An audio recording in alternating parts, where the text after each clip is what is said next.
Order! Order! You are an incorrigible delinquent at times. Behave yourself, man!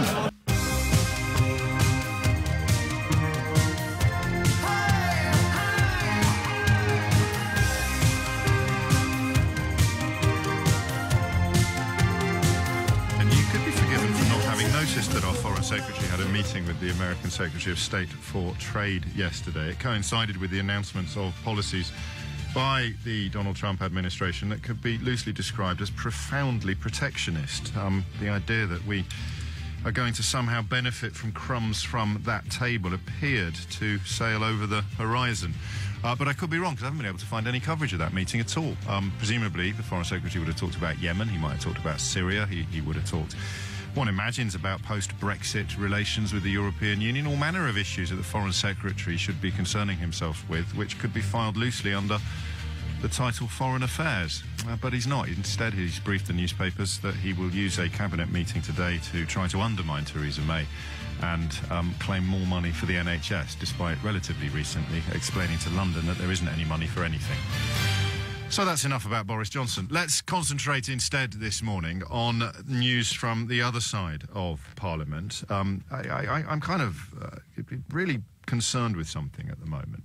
You know that I've got profound worries about the state of British journalism. It's a slightly pompous position to articulate, but I don't think it's a pompous position to adopt. A perfect highlight of it, actually, would be what you've seen in your papers today, what you've heard in your news bulletins. Have you heard about Boris Johnson seeking to disrupt the cabinet meeting later, because that's what his mates have briefed the newspapers on, or have you heard about what went on at that meeting with Rex Tillerson, which would actually be of much more substantive interest to the British people if journalism was doing a proper job, but it isn't.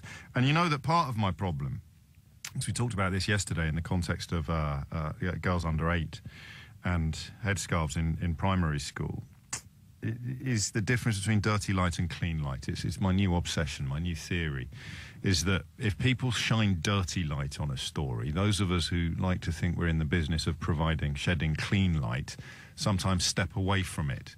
So you are supposed to pick a side on every story and just start shouting from the sidelines. And if your side is being criticised, there's a temptation to step away from the story, which puts you and me in a beautiful position, a position of incredible good fortune, because many of us don't have a side at the moment in British politics. We are spectacularly homeless. If you rely upon reason and evidence, then you're still struggling to understand what the tangible benefits of Brexit are going to be. But in the British media, there is precisely nowhere at the moment, except here, that you would feel welcome and at home.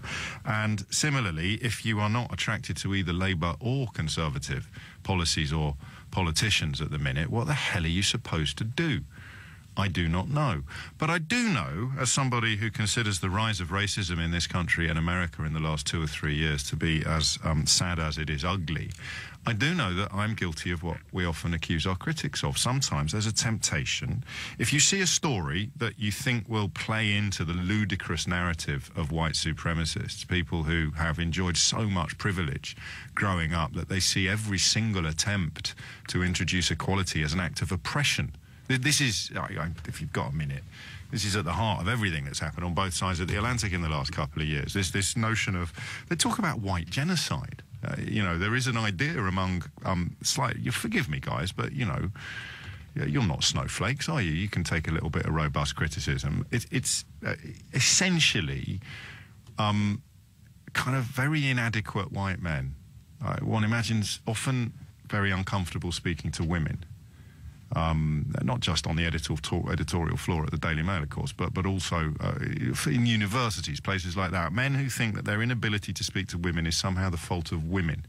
Men who think that their failure to achieve any meaningful status in life is somehow the fault of people of colour. You find a scheme that offers perhaps a traineeship at a media company and it confines the applications to people from a black and mixed ethnic minority background, and inadequate white people who've never wanted to work in the media at all get really up in arms and say, well, imagine what would happen if it was whites only, whereas these schemes are specifically and demonstrably designed to increase the representation of underrepresented individuals. It's no different really when you think about it in terms of accidents of birth. It's no different to confining scholarships to people whose parents are on low incomes, a means-tested bursary or a means-tested scholarship. No one rich is going to turn around and say, well, imagine how they'd feel if we offered free education at Eton to rich people. Only rich people can apply for free education at Eton. So that's the problem, isn't it? Is that people like you and me sit here and we see a story that would be, I mean, absolute gunpowder, dynamite to this narrative of poor white people suffering under the yoke of oppression while inexplicably also having pretty much all the positions of power in all Western democracies at the moment. And you think, well, I'm not going to do that today. I'm not going to do that story because, well, the devil's already got all the best tunes. The people selling tickets for the Ghost Train are already quintupling the revenues of people like me selling tickets for the Speak Your Weight machine. I'm not going to do this story because, goodness knows, every right-wing commentator on the planet is going to pile in on this at the first opportunity, so why not just leave it to them? And the answer is because I think on this occasion they might be right. So if I don't do a story with you because I think that the right-wing narrative of negativity and derision might be going through a stopped clock moment, it is right twice a day, then I think I do you a disservice. I think actually I let you down if I don't do a story because I'm worried about what people who are bigoted and prejudiced and racist would do with it.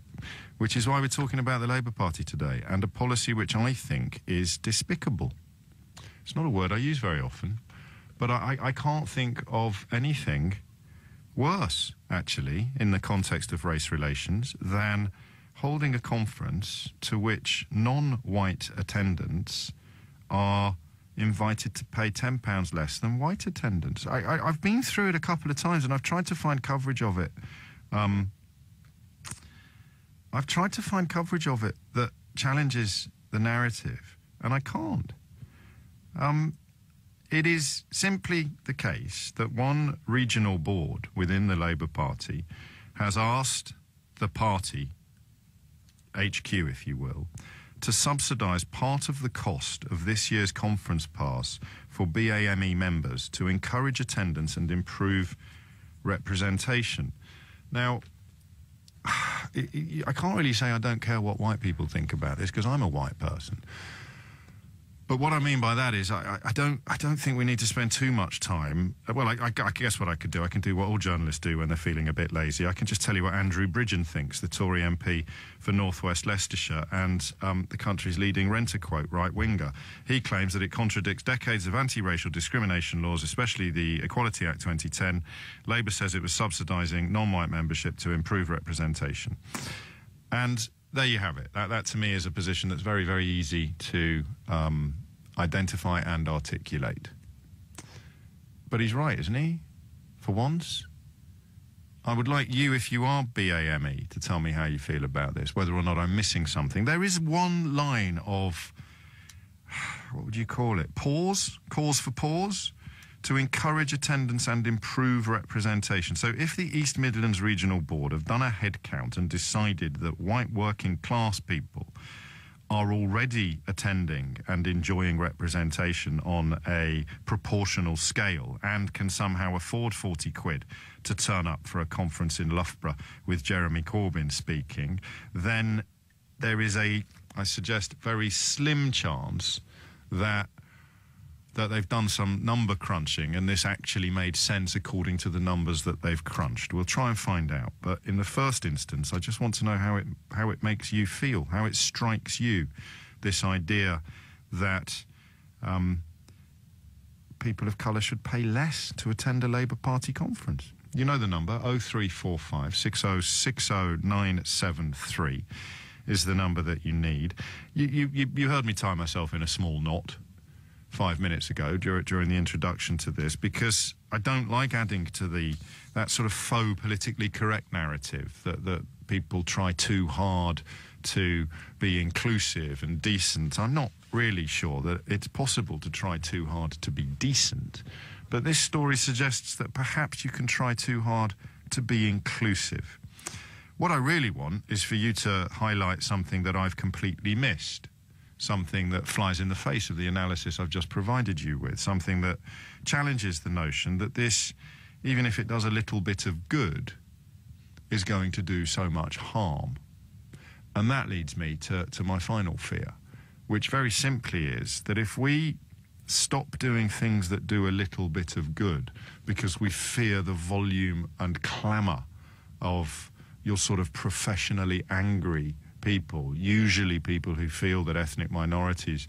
I mean, I never quite get my head around this, but I understand it better than I used to. Ethnic minorities somehow get a better deal in Britain than non-ethnic minorities do, than white people do. I mean, it's utter nonsense in general, but on this occasion it is actually true.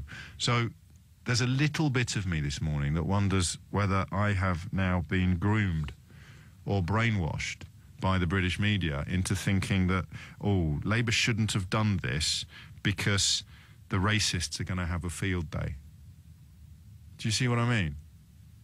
Labour shouldn't have done this. Have I lost the ability to judge whether or not this is a good or bad idea? And I'm basing my response on, given that almost everything that reaches our ears and eyes now has come through the lens of media owned by people sowing division and encouraging othering, largely to distract attention from the fact that the Brexit they promised their readers would be brilliant is turning out to be anything but. But if all of our media now reaches our ears and our eyes through that lens of division and othering, do people like me end up somehow by a process of intellectual osmosis changing without noticing? 5 years ago, would I have sat here and defended this? I don't think so, but I can't say for sure. I can't say for sure. All of which is a sort of casual invitation to you to ring up and tell me what you think, actually. I mean, if you are subscribing to the school of thought that thinks that you've somehow been held back in life because you're white, I don't want to make you feel unwelcome. I reserve the right to make you feel ridiculous. But if you somehow feel that the whiteness of your skin has been an obstacle to advancement, then I presume that this story is somehow proof of all your prejudices being true. I don't want you to feel unwelcome to the programme either, because this could be one of those days where actually you are a little bit right. Just don't die of shock. 0345 6060 973 is the number you need. If it's not means tested, I can't see any rationale for it, but I accept the possibility that the East Midlands Regional Board has crunched some numbers and worked out that if they reduce the ticket price to 30 quid for non-white members, then loads more people will come. It could just be economics. It could just be bums on seats, but I doubt it. Let's find out what you think. And you are listening to a radio programme that wishes we were living in a world where the most important political stories facing the country were Boris Johnson's preening narcissism and the ludicrous death throes of UKIP, but we're not. So we're talking about parties that could at least have some sort of access to power, and we're beginning with a story that I just think is so self-defeating. I've got younger colleagues who are arguing with me already on this, which is always encouraging, keeps you honest. But the decision by the Labour Party to hold a conference in Loughborough next month where Jeremy Corbyn is speaking, and at which, there's no way of dressing this up. White people will pay more than black people to attend, regardless of income, regardless of status, regardless of means, ability to pay. And it seems to me to be stupid.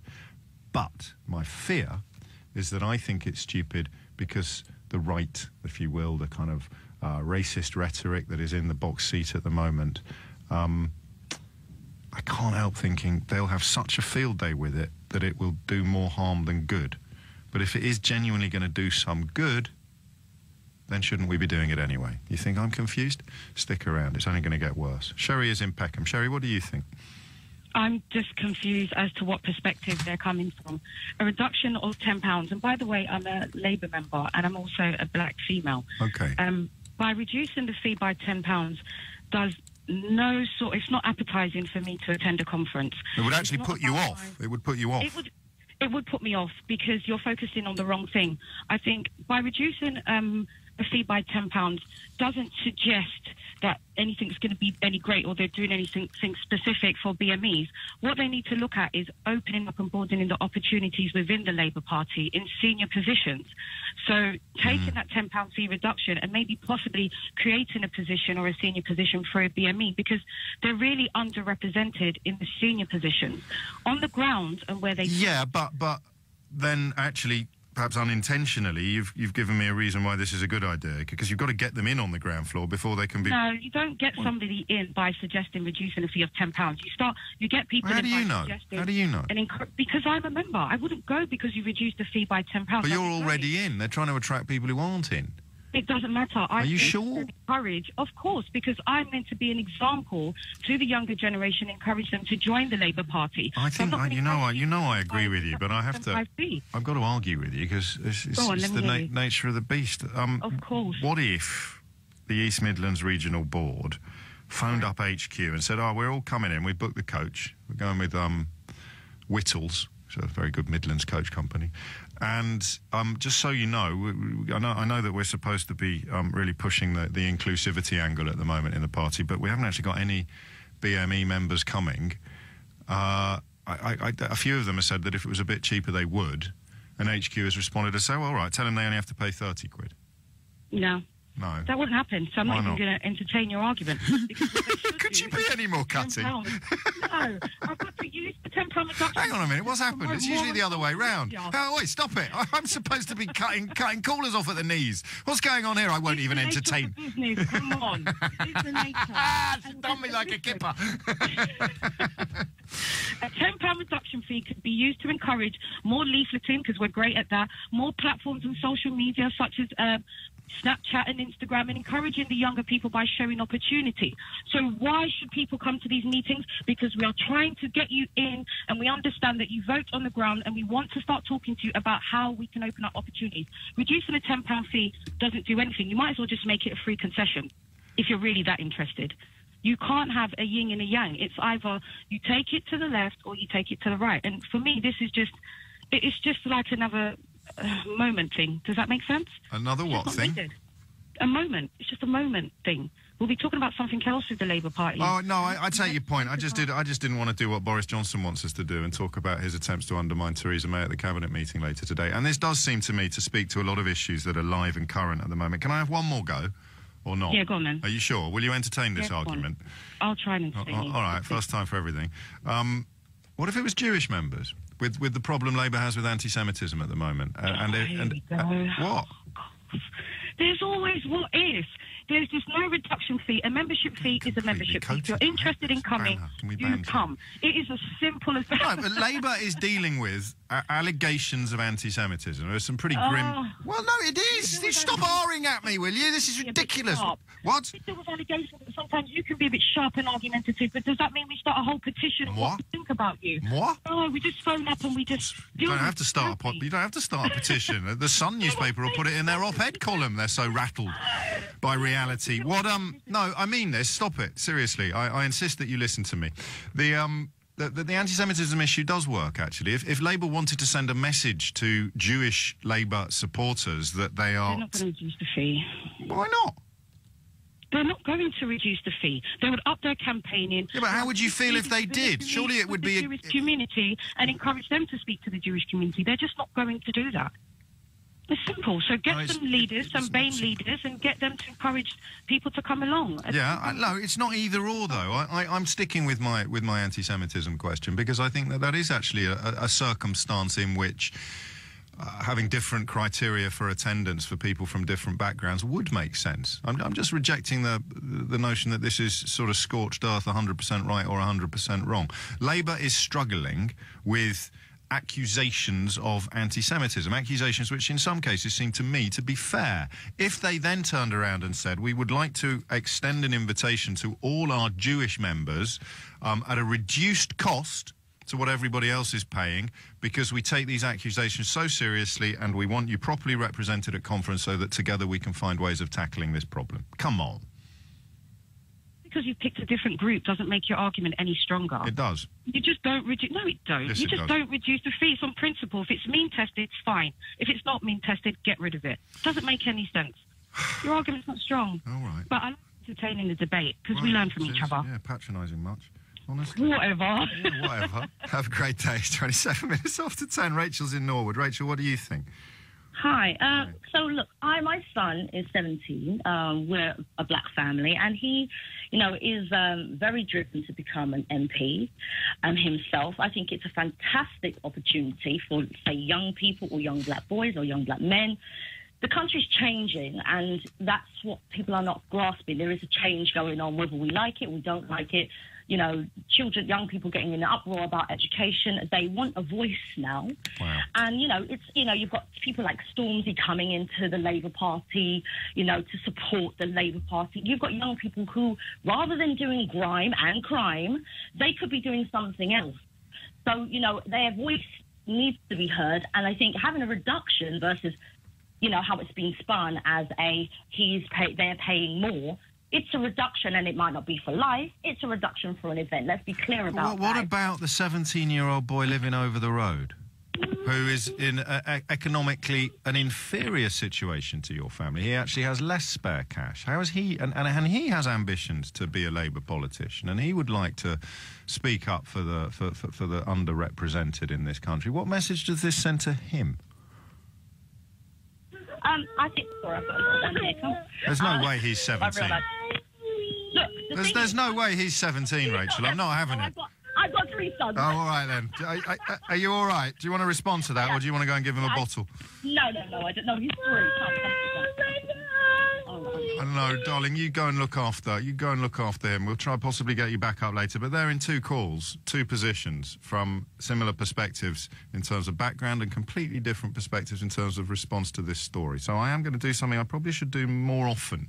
Just going to take a moment to thank my producers, Beth Woodbridge and Jakob Krupke, because that is astonishing that you can open up your store at 10 o'clock in the morning, talking specifically about a story that affects black Labour supporters directly, and then find 2 women, both speaking from that perspective and observing completely polarised positions. And I'm wobbling. I kind of think Rachel had some valid points. I was a lot more impressed by her contribution than her child was. Some wrinkles, perhaps, in this outwardly remarkable story. It's been suggested to me by a couple of people, people who routinely contribute to the programme and whom I trust, that the BAME, the Black and Minority Ethnic Members of the Labour Party, would already be paying some sort of premium to be members of that wing of the party. So you've got your Labour Party subs, and then you've got your BAME subs as well. It doesn't quite tally with the Labour Party's official announcement, but that doesn't mean it's wrong. The official announcement says the basic price of a conference pass is the same for all members, but at the request of our East Midlands Regional Board, the party will subsidise part of the cost of this year's conference pass for BAME members to encourage attendance and improve representation. That is why they're doing it, to encourage attendance and improve representation of BAME members. If you were a non-BAME or, in old money, a white member who was a bit skint, I can't help feeling that you are the goat that's being sacrificed here, and it's not fair. But as ever, with stories that at first glance appear to be relatively simple, callers have already rendered this one a little more complicated. And here's another. It's from a Twitter account with a comedy name, so I'm loath to read it out when it's providing or claiming proper detail. That's just a little sort of word to the wise 97th monkey. But it was the BAME organisation that subsidised the tickets, this tweet claims, not the Labour Party. BAME was underrepresented and therefore offered to subsidise the tickets out of membership fees paid to the BAME organisation. I haven't found any evidence of that, and it's not contained within the Labour Party's official responses, so I'm going to park it under...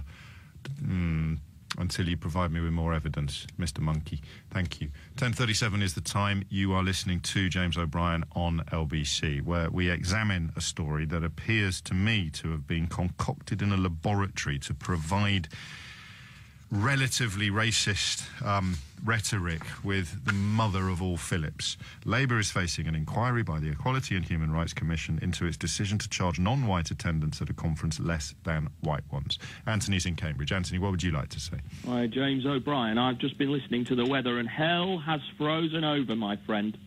I say you're a good guy, but you are responsible for boiling my blood more times than any other human on the planet. Okay, but this well, time, try this on for size. Boil away. Prakash is in Camberwell. Prakash, what would you like to say? Hello, good morning, Hello, James. Prakash. I've not heard any details about the conference apart from the ones that you've presented, so I'm basically... Well, these are all the details that are in the public eye, as far as I can tell. Sure, but I'm just responding on what I've heard on your programme this morning, yeah? Yes. And I think what I'm saying is that, look, if I was organising this conference, I'd probably offer concessions for young people, those that are on benefits and those that are on low wages, right? Yes. But well, there's nothing remarkable. That always happens. That's why they're called concessions. You get them at the theatre, you get them everywhere. Exactly. And they're means tested in a loose way, aren't they? Because ultimately that is a class approach, isn't it? If you think about... Well, it's a socio-economic status approach. It's a means test. That's right. And it's acknowledging there are some people that are less able to participate in our political system because of their, as you say, their socio-economic position, right? And I get that. I'm not as shocked and disturbed as you are. I don't see it as a black and white issue. I see it more as a... No, hang on. No, it definitely is a black and white issue. Well, no, I don't. I'm sorry, I don't. I just see it as a clumsy way of encouraging participation by BME. And I'm not sure if this is the right way to discuss it, because I think you're just going into the whole Daily Mail narrative. I'm worried about that. I'm worried about that, actually. And that's why I'm going to listen to what you say with great care.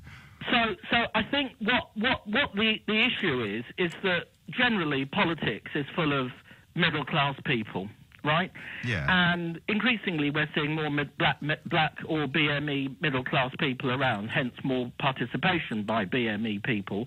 And I think the issue is that those people that are least, or not traditionally involved in politics, don't get involved in politics. So the question really is, I think the question should be, how do we encourage people who don't normally get involved in politics to get involved in politics? No, sorry, Prakash, I'm not being Daily Mail, because that's not what's happening here. It's how do we encourage... They're already members of the Labour Party. It's just whether or not they come to the conference or not. Well, I think... I think it's a clumsy approach. Well, I do as well, but now you're being Daily Mail. No, look, I think... Actually, I take that back. That's a really vicious insult. I'll say rude things about your mum, but I'll never compare you to the Daily Mail again. That's too much. Yeah, I wish the conference organisers had given this a little bit more consideration. I think it's clumsy rather than some bizarre political line on. Well, look, I'm looking for for want of a better word, I'm looking for the balance. There is a very strong supporter of Labour online called the Squawk Box. It's got into some bother previously for some of its journalism, but I'll go to what they say, because well, they have quite a lot to say. Far-right sites have been spreading a smear about a Labour event in the East Midlands that supposedly charged white people a higher ticket price than others. To his shame, Tory MP Ben Bradley, fresh from the exposure of his disgraceful eugenics comments about having unemployed people sterilised, repeated the slur on Facebook. The truth of the matter is simple. The price of tickets was £40 for everyone. However, tickets for black, Asian and minority ethnic members were subsidised by BAME Labour, a membership organisation for BAME Labour members. In other words, the discounted price for people from ethnic minorities was no different to a discount subsidised by any club for the benefit of its members. So that is the claim, and it doesn't move me 1 millimetre, because there aren't any other clubs subsidising attendance at this conference for the benefit of its members. So I'm happy to put that detail out there, but it doesn't, and I'm happy to join in the criticism of Ben Bradley for jumping on this particular bandwagon when the ink is barely dry upon his national humiliation. But it's not right. It's just not right to have different prices according to skin colour, ever. I agree. Daily Mail. 10:42. Stephen is in Ealing. Stephen, what would you like to say? I just wanted to say that personally, I'm a black male, and I think that any sort of decision to implement anything strictly based on race, where you have sort of price fluctuations or anything similar to that, is I wouldn't say is something that I could get behind. Even if the intentions are good in this particular instance. What if they check the attendance at the regional level and everyone getting on the bus was white? And they had a quick ring around and said, John, why won't you come to this conference? You were brilliant at last week's regional meeting. And John says, oh, mate, I'm skint. I could maybe stretch to 30 quid, but there's no way I can do 40. And then they found a few other people, and it emerged that the all-white coach would be a lot more representative of the British electorate if some black and minority ethnic members were allowed to pay a bit less. And the black and minority ethnic Labour Party club offered to subsidise that. I haven't found any proof of that, but that's the claim I've been given, so I'm happy to air it. Then it does work. It's an underrepresented portion of the population. I appreciate that. I think from my point of view, what you do is you'd offer people who have lower incomes the ability to pay less to come. And if that by indirectly affected it, where you're able to get more minorities in, then that would be beneficial. But I still do think to say, well, what I'm going to do is get a whole group to pay less in order to encourage them can be used later on by somebody else. If UKIP, for example, would say anyone who is British or whose great-great-grandfather was British or something, ridiculous, it may not be as clear-cut as that or as obvious as that, but said you could pay less and, made tickets really high for everyone else. People will probably object to that. I know I would. Well, I don't know. If UKIP offered to pay cheaper tickets to black and minority ethnic people, you could see it as a rather positive PR exercise to shrug off that richly undeserved reputation they have for being massive racists. Oh, no, sorry. I mean the opposite way around. Well, I'm not talking about the opposite way around. There's no controversy there at all. Of course. But imagine if they offered tickets to black people for less money than white people because they really, really wanted to prove that they weren't massive racists, which so obviously remains a big UKIP at the moment.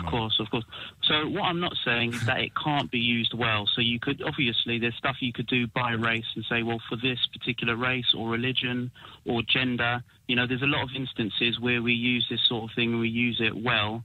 But what I think, just like with censorship, it's one of those things you have to be very, very careful about. So obviously if someone's preaching hate crime, you sort of want to censor that, and it's only when it's very, very, very extreme do we typically say, well, actually that can be censored.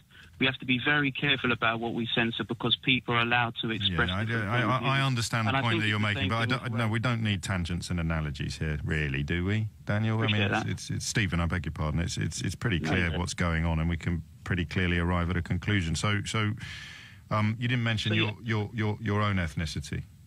Everybody else. Yeah, I'm black.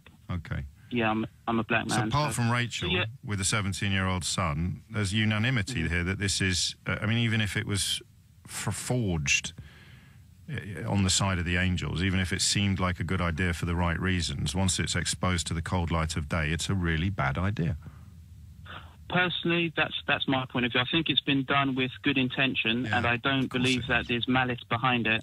But I do think that when you boil it down, how it could be used later on, just like with anything, you get a medicine that's used to help. But this is the problem. This is the problem. You have some very, very odd, angry, and increasingly prominent people who genuinely believe that the whiteness of their skin is responsible for their lack of advancement in life. It is, frankly, as a middle-class white, privately educated man, unbelievable to me that anybody from a similar background can think that they've somehow been held back or discriminated against. It's genuinely unbelievable.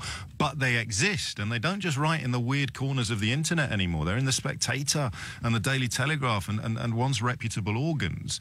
And personally, I find that also difficult to believe. I do try and have an open mind and try to be as unbiased as I can be, but I'd find that difficult unless maybe your niche was, or your career goal, sort of like, I don't know, gangster rap or something like that, or NBA, or I don't know, something like that, which maybe there's a predominance of, but I mean, general day-to-day life. I don't know that your average lawyers, spectator blogger secretly dreams of being a superstar basketball player. I could be wrong. I love these mornings. I don't know whether you do as much as I do. I hope so. I've tracked down that original claim that and I understand why people put so much effort into trying to make this story look different from how it looks at first glance, because quite often second, third and fourth glance do provide very different perspectives. But even if it's true that the BAME Labour is somehow subsidising the cheaper conference tickets that we're discussing at the moment for black and minority ethnic members, the only figure I found is £5 over 2 years. So you pay £5 to be a member of BAME Labour over 2 years. What I haven't been able to do, and I'm sure you'll forgive me for this because we're box fresh on the programme, I don't think you pay more to join the party. I could be wrong. I think surely if you join BAME Labour, you're joining the Labour Party, aren't you? Or is it possible to pay £5 for 2 years membership of black and minority ethnic Labour while not actually being a member of the Labour Party? So a couple of people accusing me of not having done my research. I wonder whether possibly it's a right back at you moment. I don't know. Daniel is in West Hampstead. Daniel, what would you like to say? James, good morning. Hi. This issue about black and minority ethnic being subsidised, being given the option of cheaper tickets to the Labour Party, this Labour conference, does remind me of an issue which occurred when I was in the police. I was in the Met Police for 10 years, and our Force Firearms unit held an open day specifically for black and minority ethnic officers, and not a single one turned up. No one. Zero. I think they were so shocked, they actually commissioned a survey and a report into what on earth happened, why nobody turned up. Out of possibly 5,000, 6,000, 7,000 potential officers, none turned up. And they discovered from the black and minority ethnic officers that they said they felt embarrassed and discriminated against, ironically, because they wanted to be judged based on their ability, not based on the colour of their skin.